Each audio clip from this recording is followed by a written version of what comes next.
नमस्कार आणि स्वागत आहे. आज आपण एका खूपच खास कवितेबद्दल बोलणार आहोत. Indian weavers. सरोजिनी नायडूंची ही कविता खरं तर आपल्या आयुष्याचे धागेच उलगडून दाखवते. आता ऐकायला हे किती आश्चर्यकारक वाटतंय नाही का, की फक्त फक्त 12 ओळींची एक छोटीशी कविता मानवी जीवनाची, जन्मापासून मृत्यूपर्यंतची संपूर्ण कथा कशी सांगू शकते. हे खरं तर कवितेपेक्षा एक कोडच आहे असं म्हटलं तरी चालेल. चला, आज आपण मिळून हे कोडच सोडवणार आहोत. तर हे कोडं सोडवण्याआधी ज्यांनी ही अप्रतिम कविता रचलीय त्यांची ओळख करून घेणं खूप महत्वाचं आहे. आपण बोलतोय भारताच्या कोकिळेबद्दल. हो, सरोजिनी नायडू, ज्यांना आपण सर्व भारताची कोकिळा म्हणून ओळखतो. पण त्यांची ओळख फक्त एक कवयित्री म्हणून मर्यादित नाहीये. त्या बरंच काही होत्या. एक नजर टाकूया त्यांच्या कार्यावर. त्या एक राजकीय कार्यकर्त्या होत्या, एक खंद्या स्त्रीवादी नेत्या होत्या. इतकंच नाही तर भारतीय राष्ट्रीय काँग्रेसच्या अध्यक्षा म्हणूनही त्यांनी काम पाहिलंय. भारताच्या स्वातंत्र्य संग्रामात त्यांचं योगदान खूप मोठं आहे आणि स्वतंत्र भारतात राज्यपाल पद भूषवणाऱ्या त्या पहिल्या महिला ठरल्या. आता विचार करा, इतकं मोठं व्यक्तिमत्व त्यांच्याच लेखणीतून आयुष्याचं इतकं सुंदर चित्र उभं राहू शकतं. चला तर मग आता कवितेच्या जगात प्रवेश करूया आणि आयुष्याच्या या वस्त्राचा पहिला धागा हाती घेऊया. सुरुवात होतीये पहा पहाटेच्या विणकामाने. कवितेची सुरुवातच एका प्रश्नाने होते. सरोजिनी नायडू विणकरांना विचारतात, weavers weaving at break of day, why do you weave a garment so gay? म्हणजे, अरे विणकरांनो, या पहाटेच्या प्रहरी तुम्ही इतकं सुंदर, इतकं आनंदी वस्त्र का बरं विणत आहात? आणि त्यावर विणकरांचं उत्तर, ते तर आणखी सुंदर आहे. ते म्हणतात, blue as the wing of a halcyon wild, we weave the robes of a newborn child. म्हणजे आम्ही एका रानटीखंड्या पक्षाच्या पंखांसारखं निळसार वस्त्र विणतोय एका नुकत्याच जन्मलेल्या बाळासाठी.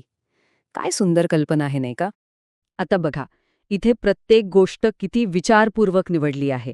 वेळ कोणती? पहाटेची, जी प्रत्येक नव्या सुरुवातीचं प्रतीक असते. रंग कोणता? निळा, जो आशा आणि निर्मळ आनंदाचं प्रतीक आहे. आणि वस्त्र कोणासाठी? एका नवजात बाळासाठी. म्हणजे हे सगळं मिळून जीवनाचा पहिला आणि सर्वात महत्वाचा टप्पा दाखवतं, तो म्हणजे जन्म. आणि हो, कवितेत हॅल्सियन हा जो शब्द आलाय त्याचा अर्थ आहे खंड्या पक्षी. हा पक्षी त्याच्या चमकदार, वायब्रंट रंगांसाठी ओळखला जातो. म्हणजे बघा, सरोजिनी नायडूंनी फक्त निळा रंग नाही म्हटलं, तर त्या निळ्या रंगात किती सजीवता, किती चमक आहे हे या एकच शब्दात सांगितलंय. तर आयुष्याची पहाट आपण पाहिली. आता दिवस पुढे सरकलाय, सकाळ जाऊन संध्याकाळ होते आहे आणि कवितेचा प्रवासही आयुष्याच्या पुढच्या टप्प्याकडे वळतोय. बघूया या रात्रीच्या विणकामात काय दडले. आता पुन्हा तोच प्रश्न, पण वेळ आणि संदर्भ बदललाय. Weavers weaving at fall of night, why do you weave a garment so bright? आता कवयित्री विचारतायत की रात्रीच्या वेळी तुम्ही इतकं तेजस्वी, इतकं चमकदार वस्त्र का विणताय? आणि उत्तर आहे का? Like the plumes of a peacock, purple and green, we weave the marriage veils of a queen. क्या बात आहे.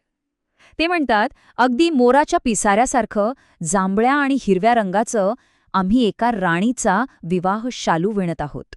तर आयुष्याचा दुसरा टप्पा, वेळ आहे रात्रीची, जी उत्साहाने आणि रंगांनी भरलेली असते. वस्त्र आहे विवाह शालू. आणि रंग कोणते? जांभळा आणि हिरवा.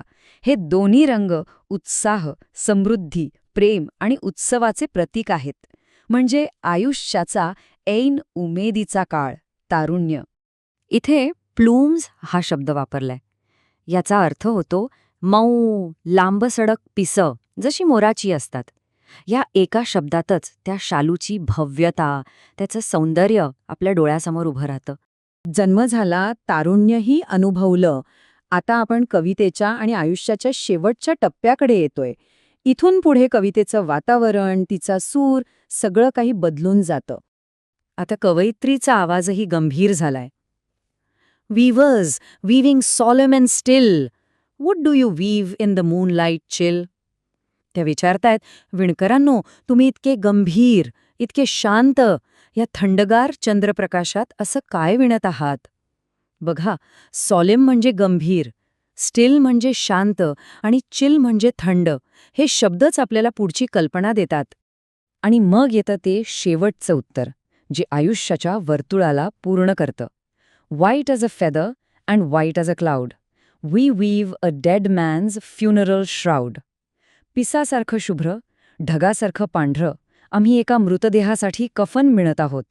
तर हा आहे शेवटचा टप्पा. वेळ आहे थंड चंद्रप्रकाशाची, जिथे आयुष्याची ऊब संपलेली आहे. रंग आहे पांढरा, शांततेचा, समाप्तीचा. आणि वस्त्र आहे कफन. हे सगळं मिळून आपल्याला जीवनाच्या अंतिम सत्याकडे घेऊन जातं, मृत्यू. अगदी ह्या चित्रासारखं, पिसासारखं पांढरं आणि ढगासारखं पांढरं. या प्रतिमांमध्ये एक शांतता आहे, एक गंभीरता आहे, जी जीवनाच्या प्रवासाच्या समाप्तीला सूचित करते. आणि हो, कवितेत आलेला श्राउड हा जो शब्द आहे, त्याचा सरळ अर्थ आहे कफन, म्हणजे मृतदेहाला गुंडाळण्यासाठी वापरण्यात येणारा वस्त्र. यामुळे कवितेचा शेवटचा अर्थ अगदी स्पष्ट होतो. तर मग आपण हे 3 वेगवेगळे धागे पाहिले, पहाटेचा, रात्रीचा आणि थंड चंद्रप्रकाशाचा. आता या सगळ्या धाग्यांना एकत्र विणल्यावर जीवनाचं जे महावस्त्र तयार होतं ते कसं दिसतं ते पाहूया. तर हे आहेत आपल्या जीवनाचे 3 मुख्य टप्पे. पहिला, जन्म, जो आशा आणि आनंदाने भरलेला आहे, त्या नवजात बाळाच्या निळ्या वस्त्रासारखा. दुसरा टप्पा, तारुण्य, प्रेम आणि उत्सवाचा, त्या राणीच्या रंगीबेरंगी विवाह शालूसारखा. आणि मग येतो तिसरा आणि शेवटचा टप्पा, मृत्यू, जो दुःखाचा आणि अंतिम सत्याचा आहे, त्या पांढऱ्या कफनासारखा. आणि हेच या कवितेचं सौंदर्य आहे. फक्त 3 कडवी, म्हणजे 12 ओळी, आणि त्यात एका कल्पनेच्या धाग्याने संपूर्ण आयुष्य विणलं गेले. जन्म, तारुण्य आणि मृत्यू या तिन्ही अवस्था एका विणकराच्या कामातनं इतक्या सहजपणे मांडणं हे खरंच अद्भुत आहे, नाही का? www.testwiser.com.